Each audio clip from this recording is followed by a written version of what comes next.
Dedicated, straightforward Seattle news coverage. KIRO 7 Eyewitness News continues. Every 787 Dreamliner in the world has been grounded. We're live with the unprecedented crisis for Boeing. Developing news, Snohomish County rescuers hear an emergency beacon from a Seattle man on a mountain. We are live with the search that's about to get underway. And a live look at Marysville right now. This is what you could see when you hit the roads this morning. Fog for your morning commute. Good morning. I'm John Nicely. And I'm Michelle Millman. Meteorologist Brian Monahan is joining us here with a look at that weather that's sounding a lot the same. Are you even working over there? You know what? I am. I'm working hard. Repeat. It's good, You're though. happy with the repeat. We're all happy. Mostly sunny sky across western Washington. I think Michelle said yesterday, probably said it best. If you're a visitor, if you're in town, you're looking at those Olympics and you are looking back at the Cascades and Rainier. And saying, where's the rain? What? What are people Seattle? talking about? Exactly. Huh? Bunch of hype. If only you were here last month. Last month, kind of the opposite story for us. Here's Storm Tracker radar, as quiet as it gets for us first thing this morning. As we go to the afternoon, repeat performance of yesterday. Chilly start.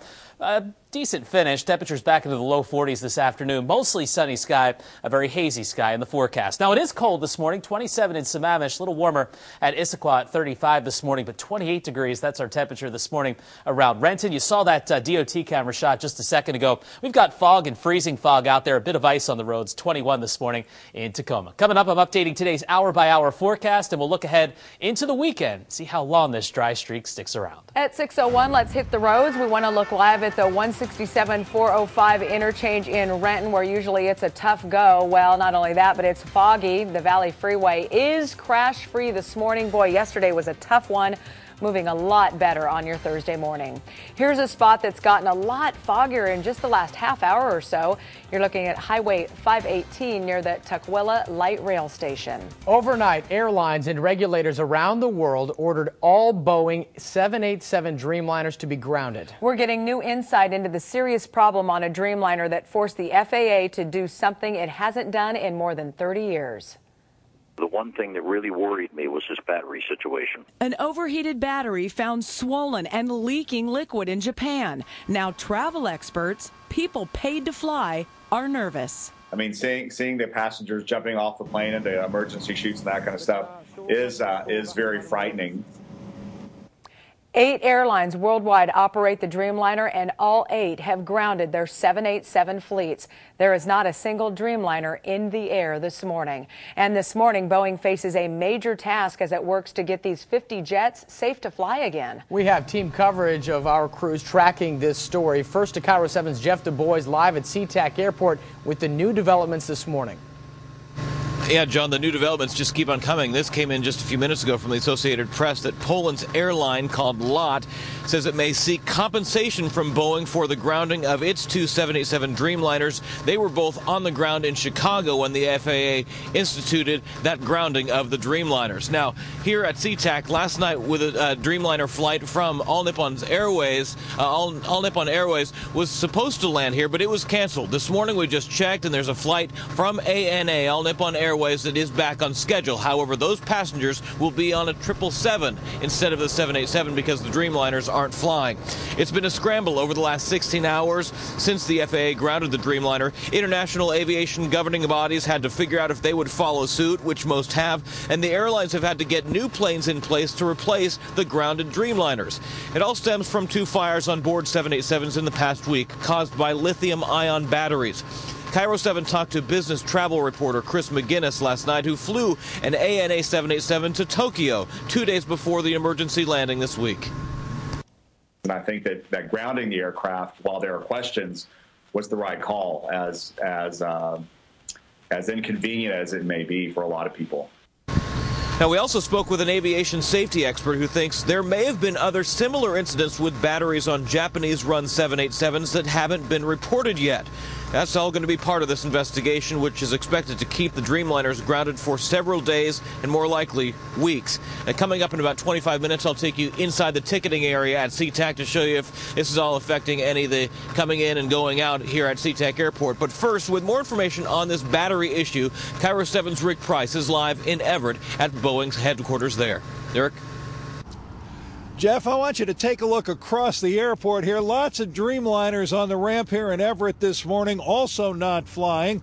The batteries that are suspect here are lithium-ion batteries. As Jeff said, Boeing says they're working round the clock with their 787 customers to find the answers. So here's what's new overnight. A safety official in Japan said the battery was swollen from overheating on the All Nippon Airways 787 that made an emergency landing in western Japan yesterday. Because of that, it had leaked chemicals, and investigators found burn marks around the battery, though it's not thought to have actually caught fire. Now, that battery just under the cockpit is identical to another in the rear of the plane, which did catch fire last week on an empty Japan Airlines 787 in Boston. Also new overnight, the battery's Japanese manufacturer, GS Yuasa, made its first statement, saying it was helping with the investigation, but that it's not clear whether the cause of the problem is with the battery, the power source, or the electronics system. Meanwhile, the cost of this grounding could end up to be gigantic. One expert told CNBC overnight that just one airline, ANA, because of the size of its fleet, this could be costing them between $20 and $30 million a day. That's a lot of money. Yeah, Rick, a lot of money, and there's a lot of questions here. You know, once investigators dial in on this, what is the possible fix? Well, John, it's a very complicated question because it's a very complicated system. It depends on what they find. If it's something relatively simple, that is a possibility. It might not take very much. However, if it's something really major here, that might require a redesign of the whole battery system, the charger, the power supply, etc. And that could be costly and take a great deal of time. So those are the range of options that they're looking at, but they've got to really dig into this thing and find out exactly what that situation is. Once they do that, they'll have to make changes, whatever the changes are that are required, to all 50 of the planes that are out there flying right now, and then to all the planes that are here at the factory, and ultimately they might have to change the way they manufacture this airplane, at least in the area of this battery system.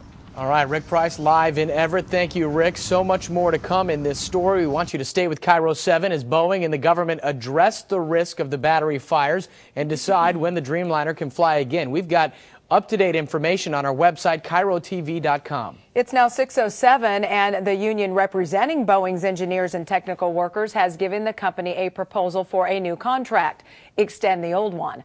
SPIA's president says the offer would let Boeing focus on the problems with the Dreamliner and work on other products, including the 737 MAX. The union could get an answer as early as this morning when the next talks are scheduled. Developing story out of Snohomish County this morning. Crews are preparing to search for a hiker after receiving several emergency beacon alerts from him overnight. The 39-year-old Seattle man is near Mount Persis, just north of Mount Index. Crews believe he's at 2,400 feet in elevation. It's unclear right now whether he's injured or lost. KIRO 7's Alexandra Lamone is at the command post right now.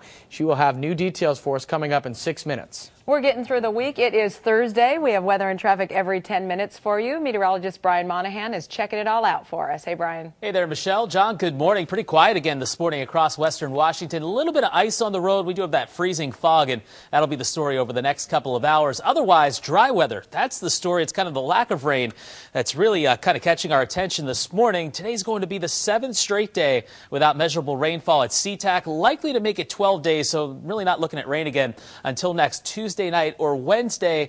That would be the second longest streak on record without rain in Seattle. Longest streak 15 days set back in 1963. Storm track's going to change enough where I don't think we're going to break records this month, but still an unusually dry stretch of weather. And we're dry and quiet this morning on Storm Tracker radar. About the only thing to worry about this morning, it's some of that fog. Visibility dropping quite a bit in just the last 15-20 minutes around Everett into Snohomish County. We're down to just about a quarter mile. Likewise in Seattle and Olympia. particularly foggy spot as well this morning with visibility at about a quarter mile. Band of clouds still well to our north. High pressure sitting along the coast right now. It's gradually going to drift toward western Washington as we head toward the weekend, so that means we stay quiet. Over the next few days, storm track still way to the north. Notice the band of clouds headed up into British Columbia this morning. A little farther to the south, though, than it was yesterday, so maybe a couple of more clouds from time to time drifting from Vancouver Island back toward Friday Harbor into places like Cedro, Woolley, and Bellingham this afternoon. Overall, though, most of us are mostly sunny. We continue this unusual pattern where it's colder near the lowlands and warmer aloft and into the mountains. Temperatures in the lowlands today, 40, 44 degrees. That's going to be pretty much the range around Puget Sound. But get up above about 4,000 or 5,000 feet. Temperatures easily into the 50s this afternoon across some of our mountain passes, especially from Stevens Pass. It's about 4,100 feet and above. That's where it's going to be pretty warm this afternoon. In the lowlands, it's low 40s, though. Tacoma 42, 41 today in Olympia. Struggling to get to 40 today in Bremerton.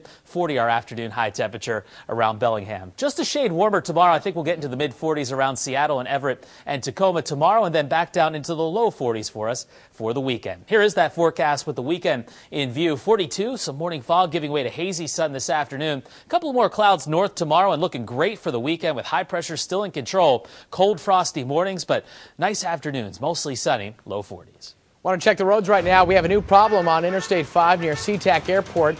A crash blocking the left northbound lane. You can see emergency responders are on the scene, and that backup already creeping into Federal Way. Look at that. Interstate 5 at South 248th Street.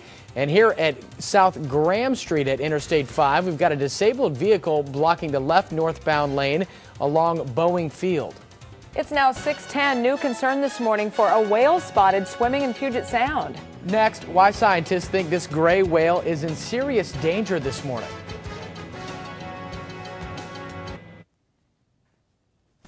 Or why it could be in serious danger.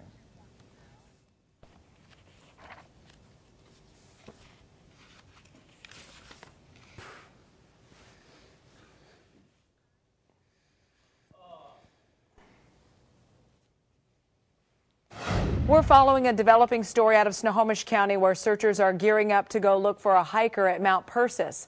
Around 10:30 last night, rescuers started getting emergency beacon signals from the 39-year-old Seattle man.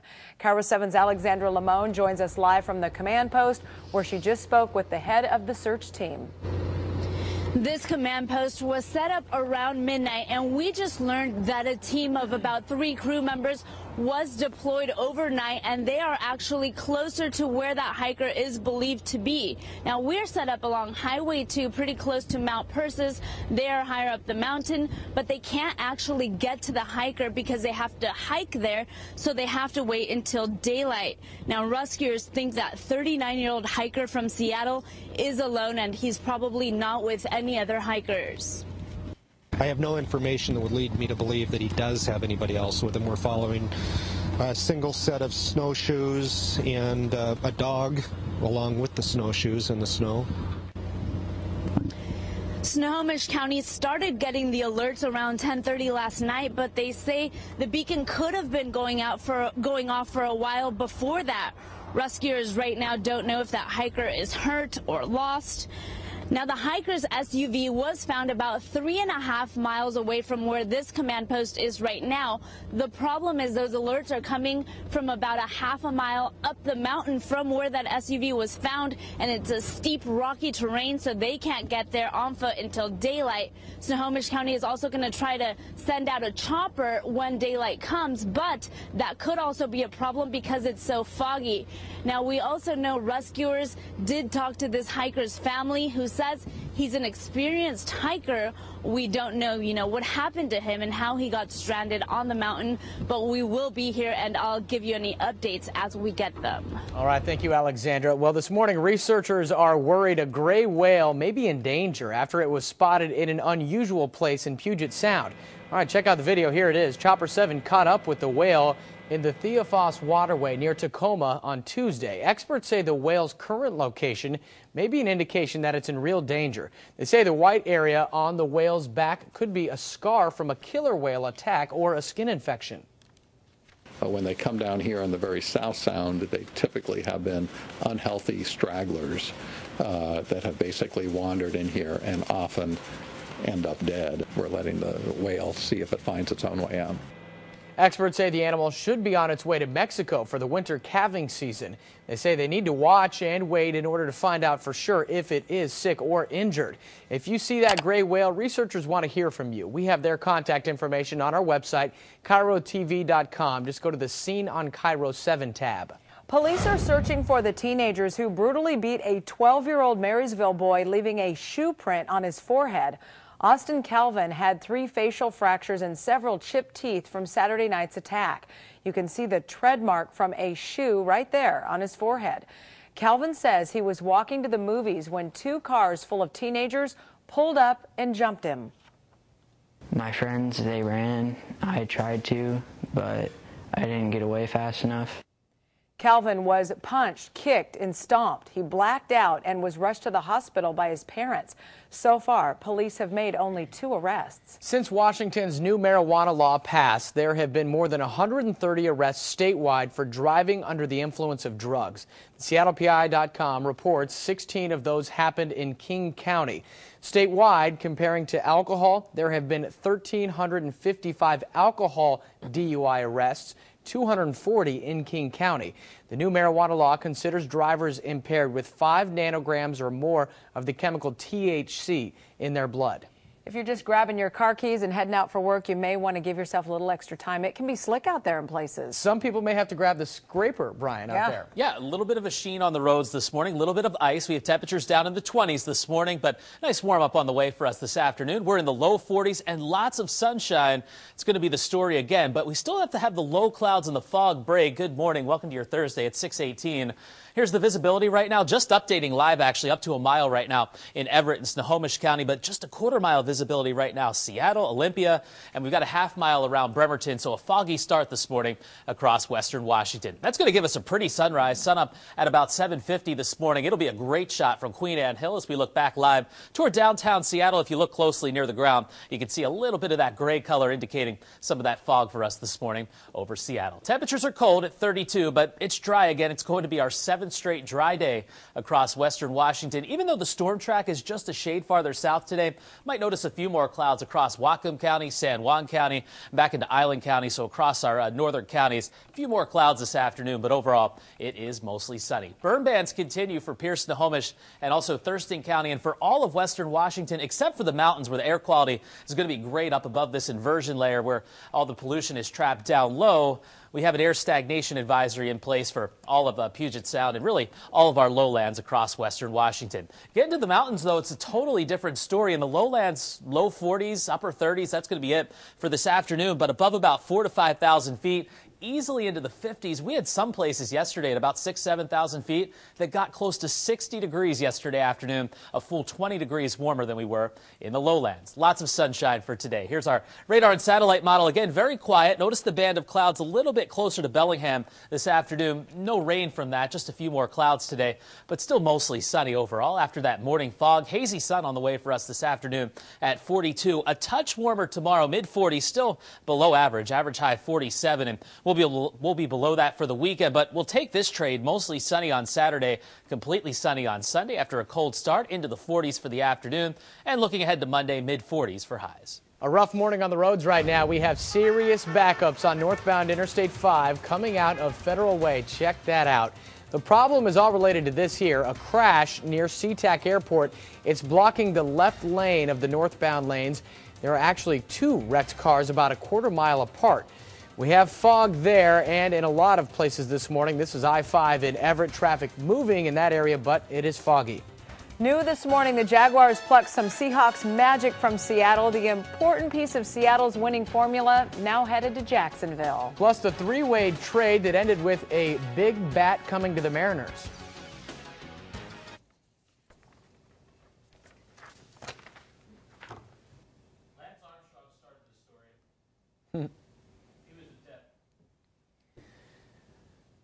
All right, Seahawks fans, we knew this was a possibility, but new this morning, Seahawks defensive coordinator Gus Bradley will be moving to Jacksonville as the Jaguars' head coach. Multiple sources are saying Bradley will replace Mike Mularkey, who was fired after just one season. Mularkey led the Jags to a 2-14 finish, the worst in its franchise history, so Bradley has his work cut out for him. He's been the head of the Hawks defense since 2009. And other Seahawks news this morning, the city of Seattle has to make good on a friendly wager. And that means you might see a little Atlanta Falcon pride in our skies. When the Hawks lost in the final seconds of last Sunday's playoff game right there, Mayor Mike McGinn also lost a bet with the mayor of Atlanta. So McGinn will have to fly the city of Atlanta's flag over Seattle City Hall. It's the same bet he won when the Hawks beat Washington the week before. So the Seattle flag flew over D.C. Apparently there's a bar in D.C. that loves the Seahawks, so we gave them the flag for a week. But now apparently we're going to have to fly Atlanta's flag over Seattle. So what goes around comes around, I suppose. Oh, darn it. And that flag will be raised at 9 o'clock this morning. Some action for the Mariners this morning. They're getting a slugger in a three-way trade with the Oakland A's and the Washington Nationals. Outfielder Mike Morse will join the Mariners from Washington. Last season, the utility player hit .291 with 18 home runs and 62 RBIs. Now, Morse is a familiar face. The Mariners traded Morse to Washington back in 2009. In exchange, the Mariners will send catcher John Jaso to the A's, who traded their pitching prospect A.J. Cole to the Nationals. The North Kitsap School District is one step closer to shutting down an elementary school as a move to save money. The district school closure committee voted yesterday, and Breidablik Elementary tops the list with 74 votes. Gordon Elementary got 71 votes, and Pearson Elementary was third with 63 votes. The district superintendent expects savings to be $500,000. The school board is expected to make its final decision in February. You might need to scrape your windshield before you head out this morning. Meteorologist Brian Monahan is updating the forecast in the KIRO 7 Weather Center. John, Michelle, it's another frosty start this morning over western Washington with temperatures falling into the low 20s right now. Next, I'll show you hour by hour how fast we'll warm up, plus where high pressure is moving this weekend. Yep. That's all you need, and then we just talked about numbers.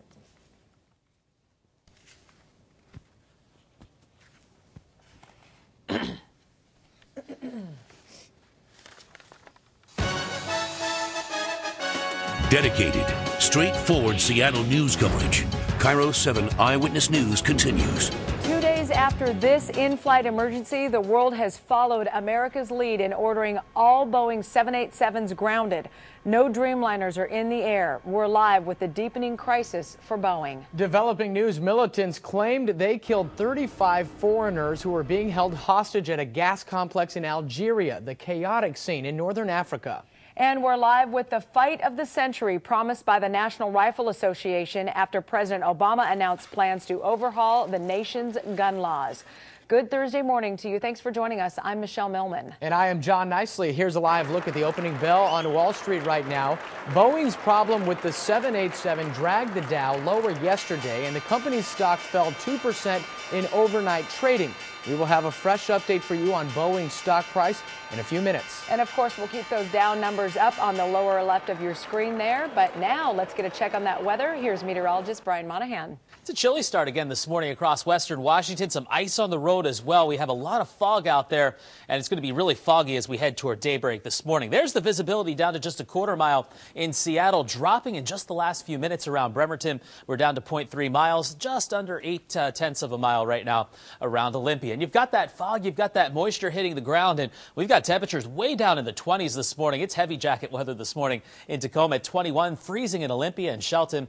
30 degrees our temperature this morning around Bremerton. So we've got the fog this morning, the low clouds, haze in the sky for this afternoon. Not much else, mostly sunny sky as we take a look at our future radar and satellite model. Today's going to mark the 7th straight day without measurable rain in Seattle. 28 degrees, that's where we'll be at 9 o'clock this morning. Low sun angle still this time of year, so it's a slow rise up into the upper 30s and low 40s for us by 3 o'clock. Coming up, I'm tracking some warmer temperatures for tomorrow. We'll also look ahead to the weekend forecast coming up. And a little bit of trouble out on the roads. Northbound I-5 near SeaTac Airport. There are cars and emergency vehicles off on the left-hand side of the road. You can see them there in two locations about a quarter mile apart. The backup now is back into Federal Way. Look at that. Federal Way to Seattle travel time now jumped to 45 minutes, 13 minutes longer than the usual time for this time of morning. We'll keep an eye on this with weather and traffic every 10 minutes. It is 6:31 right now, a major developing story. We're staying on top of the deepening crisis for Boeing. Every 787 Dreamliner around the world has been grounded. For the first time in 34 years, the federal government grounded an entire fleet of jets. Investigators are honing in on the Dreamliner's batteries. Key is to be able to understand what's going on with these aircraft, get them fixed, and make sure that if it's a design issue, make the appropriate change. As Boeing's stock price drops, the tough task ahead for the company to prove its new technology is safe. I think they'll figure it out because, you know, their reputation is on the line.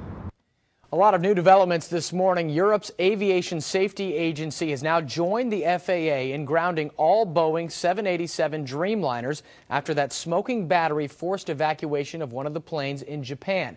KIRO 7's Jeff Du Bois is live inside SeaTac Airport, showing us how this is affecting this morning's travel. John, we moved inside to show everyone that things are moving smoothly, like a normal busy Thursday morning here. That's because there are only a handful of Dreamliner flights that actually come in and fly out of SeaTac Airport during the day. But I do want to show you one thing up here on the arrival board at SeaTac. Take a look. An All Nippon Airways flight arriving at 9:50 a.m. That was going to be canceled, we heard, because it was supposed to be on a 787, a Dreamliner. But it is back on schedule this morning. In fact, arriving about an hour and a half early. We hear passengers are now on a Boeing 777 since the Dreamliners can't fly. Now here's the flight that forced the FAA to make this move. Video taken by passengers in Japan 2 days ago, scrambling to evacuate an All Nippon Airways 787. The pilots made an emergency landing after smoke was reported in the cabin and the cockpit. Turns out one of the high-powered lithium batteries in an electrical room below the cockpit had overheated and was smoking. And this was the second battery incident on a 787 in a week's period. So how long will the planes be grounded? The FAA says that they're going to work with Boeing to get the planes back in the air as soon as possible. But industry experts say it's likely not going to take days to finish all this. It's probably going to be weeks before the 787s are flying again. And we're learning more about the battery that caused an emergency landing in Japan. At 6:45, KIRO 7's Rick Price will break down what investigators have found and the payout airlines are looking for because of the grounding of the Dreamliner. Now, Boeing stock is tumbling in early trading. Here's a live look at the big board on Wall Street for you. Boeing, we're going to try to take that live look. Boeing is one of 30 companies that makes up the Dow Jones Industrial Average. Right now, the Dow is actually up 37 points in early trading, but Boeing stock is moving lower. It's down about $1 or 1%. As we've mentioned this morning, Boeing stock fell more than 3% in Wednesday's trading. A Boeing 787 program had been plagued with problems before the FAA grounded the jet. Boeing delivered its first 787 to ANA in September 2011, but that delivery was 3 years late, and Boeing had to spend a lot more money than it planned. Some have suggested that Boeing's rush to get the planes out after all the delays resulted in the recent problems. Now, Boeing has denied that. Boeing has booked orders for more than 800 of these planes from airlines around the world. They're attracted by its increased fuel efficiency. The jet's lightweight design makes it very fuel efficient. It's so lightweight in part because it uses electricity to do things that other airplanes do with hot air, vented through internal ducts. The plane is made with composite materials instead of aluminum. Meantime, Airbus just reported that it had a record number of deliveries, 588 aircraft in 2012. The aerospace giant presented those results this morning in France, where Airbus executives were questioned about Boeing's troubles. One executive said it wasn't his place to give Boeing lessons and noted that Airbus has had its own issues in the past. Stay with KIRO 7 as Boeing and the government address the risk of the battery fires and decide when the Dreamliner can fly again. We're on top of a major developing story this morning. African media reporting that an Algerian helicopter strike has killed 35 foreign hostages and 15 kidnappers in a standoff. Militants claiming to be members of al-Qaeda stormed a natural gas field in Algeria yesterday and took several workers hostage, including some Americans. They called it retaliation for French airstrikes against al-Qaeda-linked fighters. And I'm getting info in my ear right now from our producer, this just in, that 7 hostages are alive, including from the United States, from the UK, Belgium, and Japan. Okay, so those hostages survived this attack. We're going to be working to confirm this fast-developing story all morning long. We will update you as soon as we know more. Former Washington Governor Chris Gregoire could be in line for a top environmental job in the Obama administration. The Washington Post reports Gregoire is a contender to replace outgoing Interior Secretary Ken Salazar. She's also been mentioned as a possible choice for administrator of the EPA. Now, the president is looking for a new head of the National Oceanic and Atmospheric Administration, but the paper did not list Gregoire as a candidate for that post. It's now 6:37. President Obama's plan to strengthen gun laws faces an uphill battle in Congress. He's hoping to get support from mayors, including Seattle's Mike McGinn, who are meeting with Vice President Joe Biden today. KIRO 7's Kyla Campbell is live in our Washington, D.C. bureau with reaction from Mayor McGinn. Yeah, Seattle Mayor Mike McGinn is here in Washington, D.C. this week for the United States Conference of Mayors, and Joe Biden is speaking at that conference today. Much of his focus is expected to be on gun control and preventing violence in cities across the country. President Obama's executive orders and proposals for Congress are getting mixed reaction. Some Republicans feel he's infringing on gun owners' rights guaranteed by the Second Amendment. The NRA is promising the fight of the century and released an attack ad before the president even announced his plans. But Democrats say the president is simply trying to keep guns out of the hands of criminals, and there's no better time than the present. The big challenge here is we can't just allow a tragedy like Newtown to fade from our memory. We all have to work together, make it a priority, and make it a priority on elected officials to respond to what the public wants. There is a group of Democrats on Capitol Hill that plans to introduce a bill next week that would ban military-style assault weapons. Developing news now, a helicopter and rescue team is on standby. They are out to search for a hiker getting ready to do that at Mount Persis in Snohomish County. The rescue team started getting emergency alerts from a Seattle man late last night. The alerts came from about 2,400 feet up the mountain just north of Mount Index. Here's a look at the command post that was set up around midnight. A rescue team is hiking to find the 39-year-old man. They believe he is alone with his dog, but they don't know if he is injured or lost. New this morning, the International Olympic Committee stripped Lance Armstrong of his bronze medal. He won it in the 2000 Olympics in Sydney, Australia. This is the latest blow for Armstrong, who was stripped of his 7 Tour de France titles amid doping allegations. On Monday, Armstrong admitted to Oprah Winfrey that he used performance-enhancing drugs. Now, that interview airs tonight on Oprah's cable channel, OWN. It's 6:39. Weather and traffic every 10 minutes. Let's head first to meteorologist Brian Monahan in the KIRO 7 Weather Center. Watching some of that fog, Michelle, lowering and thickening this morning across western Washington. We've got cold temperatures out there, too. That means some freezing fog out there. In fact, just in the last few minutes, visibility down to just a quarter mile officially at Seattle, Bremerton, Paulsbo, Silverdale, over toward the Kitsap Peninsula. It's a rough ride into work this morning with a lot of fog out there and a lot of ice on the road potentially over toward the Kitsap Peninsula. Visibility a little better right now around our state's capital in Olympia at 1.5 miles. Temperature cold. It's freezing this morning at Boeing Field at 32. 27, though, over toward the east side in Kirkland. Sammamish, good morning. You're at 26. It's 27 this morning in Duval and 28 degrees. A cold start this morning around Snohomish. And even colder as we slide over toward Pierce County. It's 21 degrees this morning in Tacoma. By the time we hit sunrise, it's the coldest part of the day. Could have some upper teens this morning around the Sound in Pierce County. 32 in Olympia. Shelton, good morning. You're starting at 32.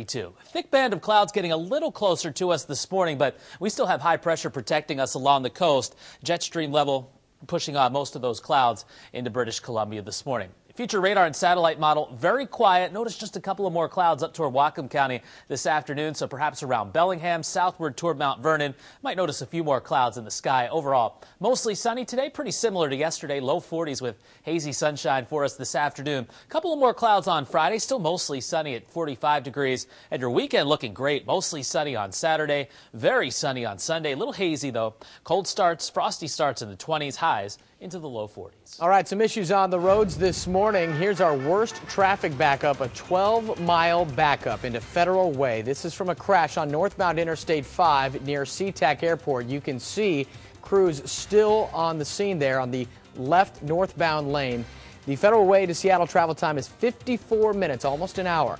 The Valley Freeway is an alternate, but it is also slow from Kent into Renton.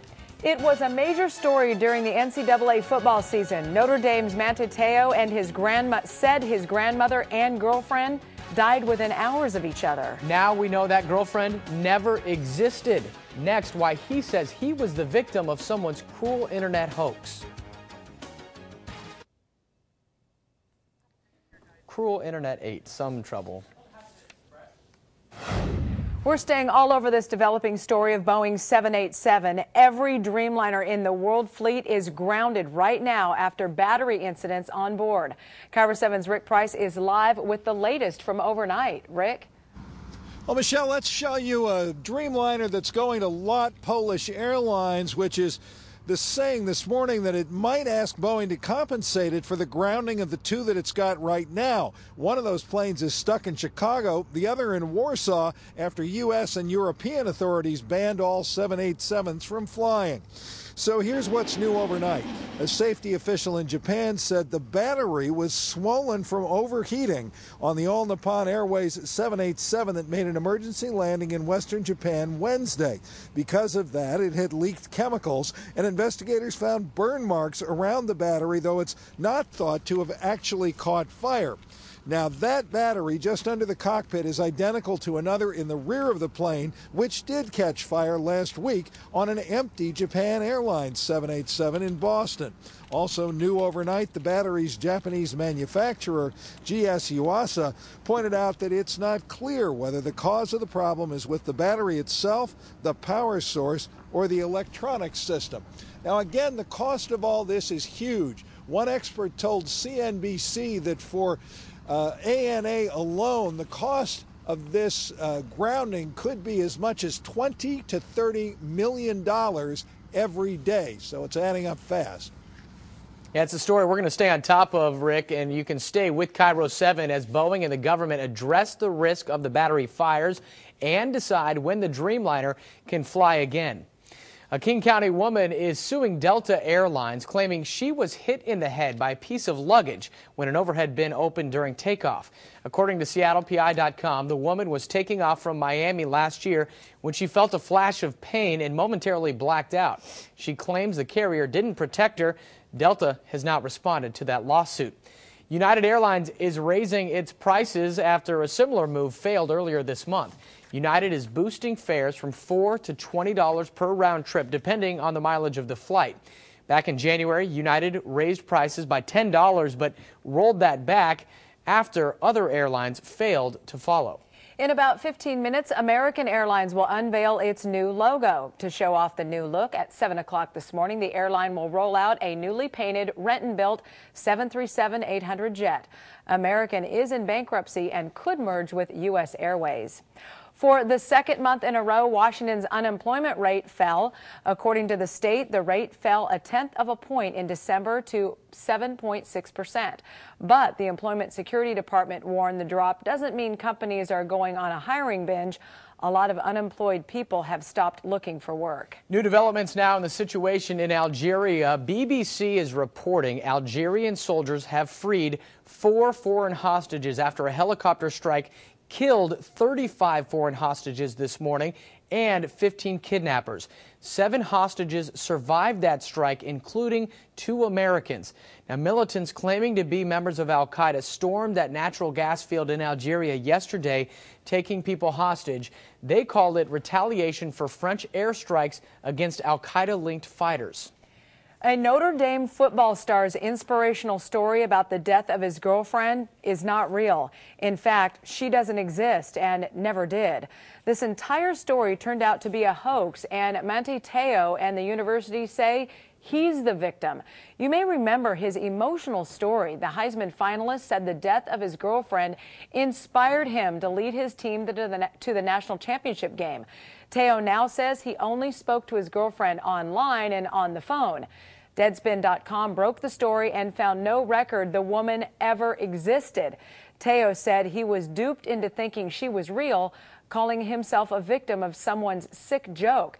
Now, coming up in just about 12 minutes on CBS This Morning, a reporter will talk about how Notre Dame knew about the hoax weeks ago, but wouldn't respond to CBS's questions. So many more questions in this bizarre story this morning. You want to see that CBS This Morning report. Yeah, they really question what Notre Dame knew and when they knew it. So it's very interesting. All right, Brian Monahan talking about some cool temperatures this morning. Frost out there. Yeah, that story's certainly a talker. The cold weather going to be a talker as well this morning. We got temperatures down in the teens, 20s, and low 30s this morning, below freezing. A little bit of fog that's creating some ice problems on the roads as you get out and about this morning. Also going to see another dry day today. Today's going to make the 7th straight day without measurable rainfall at SeaTac. Likely headed for 12 days in a row. Looking at some of the new forecast models, looks like late Tuesday into Wednesday going to be our next shot of some decent rainfall moving into western Washington. So we'll fall short of this longest January dry streak of 15 days set 50 years ago, but 12 in a row. That would be the second longest stretch without measurable rain at SeaTac on record. It's cold this morning with some fog developing. 32 degrees our temperature live over downtown Seattle. SeaTac, though, it's colder, 28. Low 20s this morning in Tacoma, but freezing this morning in Olympia. Good morning. You're starting at 32 degrees. Visibility almost as low as it gets right now officially at the airport, down to just 1/10 of a mile at SeaTac, up to 3 miles in Olympia, but down to just 3/10 of a mile this morning around Bremerton. This fog is going to take some time to burn off. We've got what we call an inversion layer in place. We've been talking about this really the last several days. Big bubble of warm air about a mile or so above the ground traps all the pollutants in the lowest levels of the atmosphere. And that's why, again, today we have a burn ban in effect. Not for King County, at least not for now, but for Snohomish County, Pierce County, Thurston County, outdoor burning is prohibited unless that's your only source of adequate heat. Staying quiet today, mostly sunny sky. Into the day on Friday, still got this weak front trying to nose south out of British Columbia. It's going to give us a few more clouds, but that's it. Atmosphere far too dry for any rain tomorrow, and definitely over the weekend. High pressure that's sitting to our west now. It's going to camp out right over Seattle as we head through Saturday through Sunday, and we're looking at lots of sunshine. For today, clouds will be slow to break up, those low clouds and foggy spots, but turns out to be mostly sunny this afternoon around the South Sound. Puyallup at 42, 41 this afternoon around Olympia. And back to the coast, mid-40s today. Ocean Shores 44, 44 today's high in Forks. Here's your 5-day with our weekend in view. Mostly sunny, hazy sun this afternoon at 42, mid-40s for tomorrow. And over the weekend, chilly starts in the 20s to near 30. Mostly sunny, low 40s for the afternoons. Weather and traffic every 10 minutes. Right now, we're keeping an eye on that crash on northbound Interstate 5 near SeaTac. You can see a tow truck backing up to that car right now. It's still blocking the left lane of the northbound traffic, and the backup goes through Federal Way and across the Pierce County line. Major backup. We're seeing other areas of slow traffic too, especially with the fog out there, including here on 405 going into the Renton S-curves. Airlines around the world grounded their fleets of Boeing 787s. Next, we're live with what one airline is now being forced to do since their Dreamliners can't fly. And let's take a look at how local stocks, including Boeing, are doing in early trading. Boeing down 90 cents, or about 1% in early trading. On this page here, Starbucks, Amazon, Microsoft up. Here's a look at some more local stocks right now. Zillow up slightly, and Real Networks up slightly in early trading.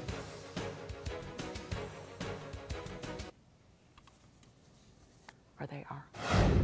It is 6:53 right now. All of Boeing's 787 Dreamliners have been grounded after a smoking battery on board a plane in Japan.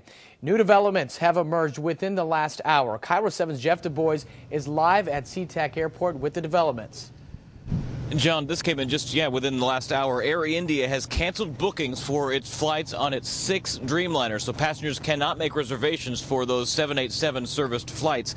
And after canceling a flight yesterday, one of Boeing's largest 787 customers, All Nippon Airways, is back on schedule with a flight into SeaTac this morning. But the plane the passengers are on is a Boeing 777 instead of the Dreamliner. Also, United Airlines, the only U.S. carrier with 787s, has had to move other jets around to accommodate its 6 Dreamliner flights. The final straw that sparked the Dreamliner shutdown was that emergency landing of a 787 Wednesday in Japan. An overheated lithium-ion battery sent smoke into the cockpit and cabin. But KIRO 7 spoke to an aviation safety expert last night who says passengers shouldn't overreact. Don't be alarmed. The system is working as it was supposed to. The system works so that things are being done before anyone gets seriously hurt. Industry experts say, however, it'll likely be weeks before the Dreamliners are flying again. And Jeff, the union representing Boeing's engineers and technical workers has given the company a proposal for a new contract, extend the old one. SPIA's president says the offer would let Boeing focus on the problems with the Dreamliner and work on other products, including the 737 MAX. The union could get an answer as early as this morning when the next talks are scheduled. The Daily Herald reports Boeing has previously rejected the idea of extending the contract. We're following new details right now in the search for a hiker. Right now, rescuers are out at Mount Persis in Snohomish County. The rescue team started getting emergency alerts from a Seattle man late last night. Those alerts came from about 2,400 feet up the mountain just north of Mount Index. A command post was set up around midnight. The rescue team is hiking to find the 39-year-old. They believe he's alone with his dog, but they don't know if he's injured or lost. And if at least the conditions are dry and pretty good, all things considered. Let's take another look at that weather and traffic with Brian Monahan. Yeah, not tracking any sort of rain this morning. There is a bit of fog this morning, especially around the South Sound and the Central Sound. Been watching visibilities drop very low at SeaTac. More on that in a second. It is cold, though, this morning.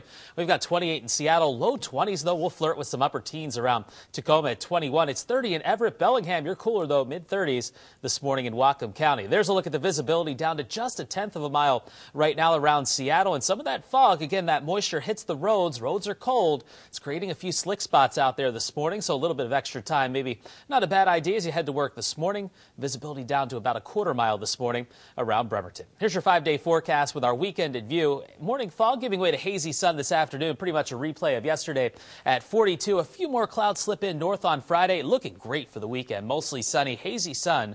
Highs in the low 40s. And taking one last look at our roads out here. Here's our worst traffic spot right now. Wow, northbound I-5 is slow from the Pierce County line up to a crash near SeaTac Airport. Want you to stay tuned for CBS This Morning. They're going to have a very fascinating interview about the Manti Te'o story. This is capturing the entire nation right now. That's right. Thank you for trusting KIRO 7 Eyewitness News. We'll see you the next time news breaks and again today at noon.